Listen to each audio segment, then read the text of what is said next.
ओम नमो भगवते वासुदेवाय नमो नमः। जय श्री कृष्ण मित्रों, राधे राधे।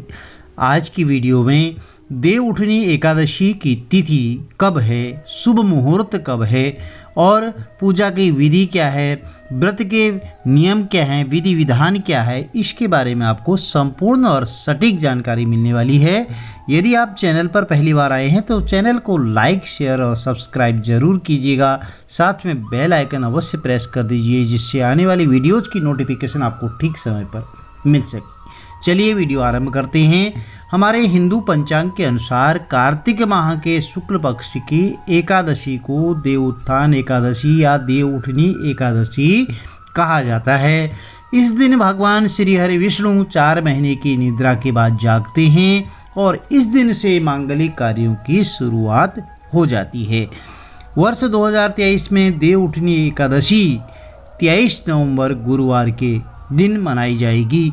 देवउठनी एकादशी के दिन भगवान श्री हरि विष्णु की पूजा करने से मोक्ष की प्राप्ति होती है और इस दिन व्रत रखने से और भगवान श्री हरि विष्णु का ध्यान करने से मन को सदा शांति मिलती है, पापों से मुक्ति मिलती है।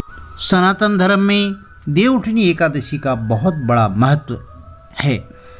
वर्ष 2023 में 23 नवंबर को देवउठनी एकादशी मनाई जाएगी। अब देवउठनी एकादशी को मिनी दिवाली भी कहा जाता है। इस दिन दिवाली की तरह ही एक त्यौहार मनाया जाता है। देवउठनी एकादशी दिवाली के 11वें दिन आने वाली एकादशी को कहा जाता है। इस दिन देश भर में शादियाँ, मांगलिक कार्य भी हो जाते हैं और धार्मिक मान्यता के अनुसार शुक्ल पक्ष की जो एकादशी होती है, इस तिथि के को सृष्टि के संचालक भगवान श्री हरि विष्णु जब 4 महीने की निद्रा के बाद जागते हैं, विश्राम के बाद जागते हैं, तो इसीलिए इस दिन जब देव उठते हैं तो यह देवउठनी एकादशी कहलाती है। इस दिन भगवान श्री हरि विष्णु की विशेष रूप से पूजा अर्चना करनी चाहिए। अब जान लेते हैं देवउठनी एकादशी की तिथि। देवउठनी एकादशी तिथि की आरंभ 22 नवंबर रात्रि 11:03 पर होगा और देवउठनी एकादशी का समापन 23 नवंबर की रात्रि 9:01 पर होगा। देवउठनी एकादशी अपने आप में एक स्वयं सिद्ध अबूझ मुहूर्त है। देवउठनी एकादशी का व्रत 23 नवंबर 2023 दिन गुरुवार को रखा जाएगा और देवउठनी एकादशी के पारण के बारे में जान लेते हैं। अब देवउठनी एकादशी व्रत का पारण समय 24 नवंबर प्रातः 6 बजे से लेकर के प्रातः 8:13 तक आप इसका पारणा कर सकते हैं। देवउठनी एकादशी में जान लेते हैं कि आपको क्या क्या नहीं खाना चाहिए या क्या क्या चीज़ें करनी चाहिए, कौन सी चीज़ें खानी चाहिए। भगवान श्री हरि विष्णु को समर्पित एकादशी व्रत में केला है, आम है, अंगूर आदि इन सब के साथ सूखे मेवे, बादाम, पिस्ता आदि इनका सेवन किया जा सकता है। इसके अलावा आप सभी प्रकार के फल हैं, चीनी है, कुट्टू है, आलू, साबूदाना, शकरकंद और दूध, बादाम, सेंधा नमक आदि का सेवन भी आप कर सकते हैं। देवउठनी एकादशी की पूजा कैसे करें, इसके बारे में जान लेते हैं। देवउठनी एकादशी के दिन प्रातःकाल जल्दी उठ जाएं और घर की साफ सफाई कर लें। यदि आप किसी गंगा नदी के पास में हो, नदी पवित्र नदी के पास रहते हों, सरोवर है, कुंड है, तालाब है, तो आप सावधानी पूर्वक स्नान कर सकते हैं। यदि आप इन जगहों पर नहीं जा सकते हैं, गंगा स्नान नहीं कर सकते हैं, तो घर में ही नहाने वाली बाल्टी में थोड़ा सा गंगा जल मिश्रित करके आप स्नान कर सकते हैं और माँ गंगा का भाव करते हुए आप जरूर स्नान कर लें। इसके बाद पूजा करने के लिए चौकी पर भगवान श्री हरि विष्णु की तस्वीर या मूर्ति को स्थापित कर लें। एक चौकी ले लें या पटा ले लें, उस पर आप पीला वस्त्र बिछा करके भगवान श्री हरि विष्णु की तस्वीर या मूर्ति को आप स्थापित कर सकते हैं। इसके बाद पूरे विधि विधान के साथ पंचोपचार, षोडशोपचार जैसे भी हो सकता है, आप भगवान श्री हरि विष्णु की पूजा करें।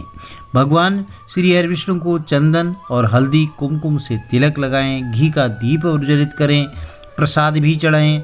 ध्यान रखें, घी का दीपक जो है भगवान श्री हरि विष्णु के की दाहिनी तरफ होता है। किसी भी देवी देवता की तरफ यदि घी का दीप जलाते हैं तो उनके दाहिनी तरफ होता है और आपके बाईं हाथ की तरफ घी का दीप प्रज्वलित किया जाता है। प्रसाद में तुलसी की पत्तियां जरूर रखें और पूजा में व्रत कथा पढ़ें और भोग लगा करके आरती करें। व्रत का पारणा जो है अगले दिन सात्विक भोजन के साथ जरूर करना चाहिए। अब तुलसी पूजन कैसे करना है यह जान लेते हैं। तुलसी के पौधे के चारों तरफ स्तंभ बनाएं, फिर उस पर तोरण सजाएं, रंगोली से अष्टदल कमल बनाएं, शंख चक्र और गाय के पैर बनाएं। तुलसी के साथ माँ तुलसी के साथ आंवले का आप गमला भी लगा सकते हैं। तुलसी का पंचोपचार षोडशोपचार सर्वांग पूजन करें। दशाक्षरी मंत्र से तुलसी माँ का आवाहन करें। तुलसी का दशाक्षरी मंत्र ओम श्रीं क्लीं ऐं वृंदावन्यै स्वाहा यह मंत्र है, या यह नहीं बोल सकते हैं तो आप ओम तुलसी देवी नमो नमः इस मंत्र को भी पढ़ सकते हैं। घी का दीप प्रज्वलित करें, धूप दिखाएं, सिंदूर रोली चंदन नैवेद्य फल यह चढ़ाएं। तुलसी को वस्त्र अलंकार से सुशोभित करें।